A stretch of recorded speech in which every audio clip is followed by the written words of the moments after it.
Hi guys, welcome back. It's Michael Silva, President and CEO of Archon One, and today I wanted to provide with you guys some tips and tricks for dealing with ransomware. NIST published actually a really nice infographic that describes a couple of common ways that you can protect against ransomware, which is a really big problem with small businesses. I wanted to follow up on the earlier video that I made. Some folks said to me, well, does ransomware really matter to me? You know, my business is a little bit on the smaller side. I only have, and then fill in the blank, right? 20 people, 50 people, 100 people. You know, are they really going after me? And the answer is yes. Attackers are going after smaller businesses like this because typically you don't have the resources to protect against it the way that a larger business would. So unfortunately, it's this kind of spray and pray mentality of going after every business that you can possibly get their hands on to try and infect and affect as many people to increase the likelihood that they will get back that bounty that they're looking for, right? That payoff to hopefully extort you. I hate to say it that way, but that's what they're out to do. So to protect against this, there's a couple things you can do. NIST recommends, number one, using antivirus software at all times. I think this goes without saying. Windows has a Windows Defender engine, but Bitdefender is also a very good antivirus. There's several others that are really good to add on after the fact. Windows Defender does a decent job, but there are lots of good third-party antivirus software applications you can run. You also want to keep your computers fully patched at all times. Again, if it's a Windows machine, Windows does have an automatic update feature. We recommend that pretty heavily.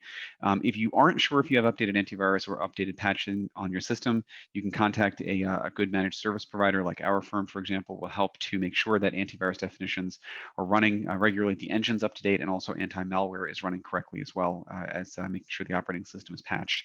So these are really the top two. Third thing to recommend is to use security products or services that are known to block ransomware sites, right? So some sites are known phishing sites where they look like they are, say, the login for chase.com, where they look like they're the login for Gmail and they're actually not. This is even worse when they come to things like the two-factor authentication, like Okta lookalike sites, and Duo lookalike sites. These are usually pretty predictable, and with the right level of crowdsourcing for these URLs, you can typically figure out which ones are the fakes, which ones aren't, and which ones are real. You can block the ones that are fake. So the other thing you can do is you can restrict or prohibit use of personally owned devices. This is kind of a not great answer because I feel like in a lot of cases, you're going to want people to be using their own equipment, especially if they're working from home. However, it's best if you can get away without using it. Also, configure operating systems or use third-party software to only allow authorized applications to run. So in a tight environment, you can have just approved applications run. Easiest way to do this if you're a network administrator is to require administrative access or administrative rights to be able to install software. So if you're not sure how to do that, there's a bunch of built-in tools you can use. I mean, restricting down users to just a user level is a way you can do this. But also, again, if you're not familiar, you can work with a service provider to help use technology like, for example, Microsoft Intune and Microsoft Autopilot to make sure that the software that's installed is software that you designed, that you approve from the top down.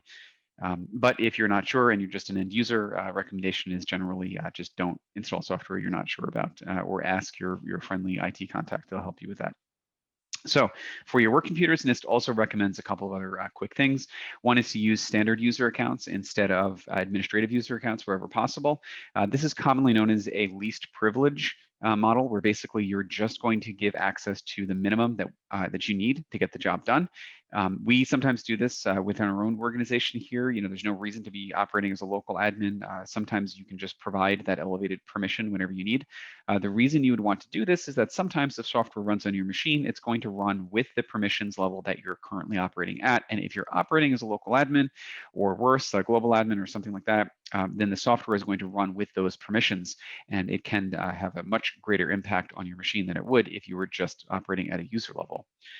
You also want to avoid using personal applications and personal websites if it's possible, like email, chat, social media on work computers. Again, we can't really get away from that, but that is the NIST guidance for that.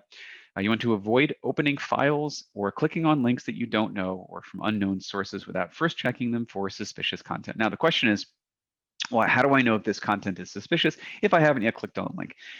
So one easy way you can do this is just to mouse over the link, right? If you just move your mouse gently over the link and don't actually click on it, you'll want to make sure that the URL matches the link that you see there. And if the link that you see there is legit and the little pop-up that shows the link's destination appears to be the same one, then it's usually an okay link to click. But when you do get there, if it asks you to download a file, or worse, if it asks you to download and open a file and then click on a link, that's a pretty common way that these attackers will try to get you to bypass that initial layer of link checking, which really is just a defense in depth strategy. So unfortunately, even with these protective measures in place, sometimes a ransomware attack can still succeed, and a lot of this has to do with end user training. But in the event that you are unfortunately the victim of some type of ransomware attack, you want to plan for this in advance. So one thing you can do is just to develop and implement an incident recovery plan with defined roles and strategies for decision making. So kind of think through what you're going to do in the event of an attack before the attack occurs. It's very helpful. And also you want to carefully plan, implement, and test a data backup and restoring strategy. So if it's not something that you've ever done before, you might want to go back through and restore files. I actually released a poll earlier asking when the last time people had restored files. And I suspect there were a lot of people there that never restored files and just didn't check the box that said never. But a lot of folks, it had been 60 or 90 days or longer since they've restored. And in some cases, ransomware will also encrypt your backups as well. So regular restore testing is pretty important.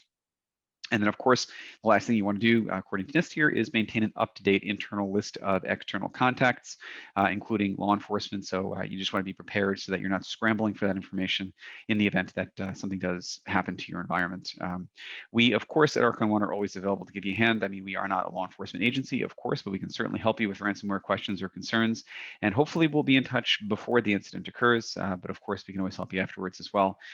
But best measurement for protection here is just making sure that everything is up to date ahead of time and making sure that your environment is secure. So you can feel free to contact us with that. And that's about it. Until next time.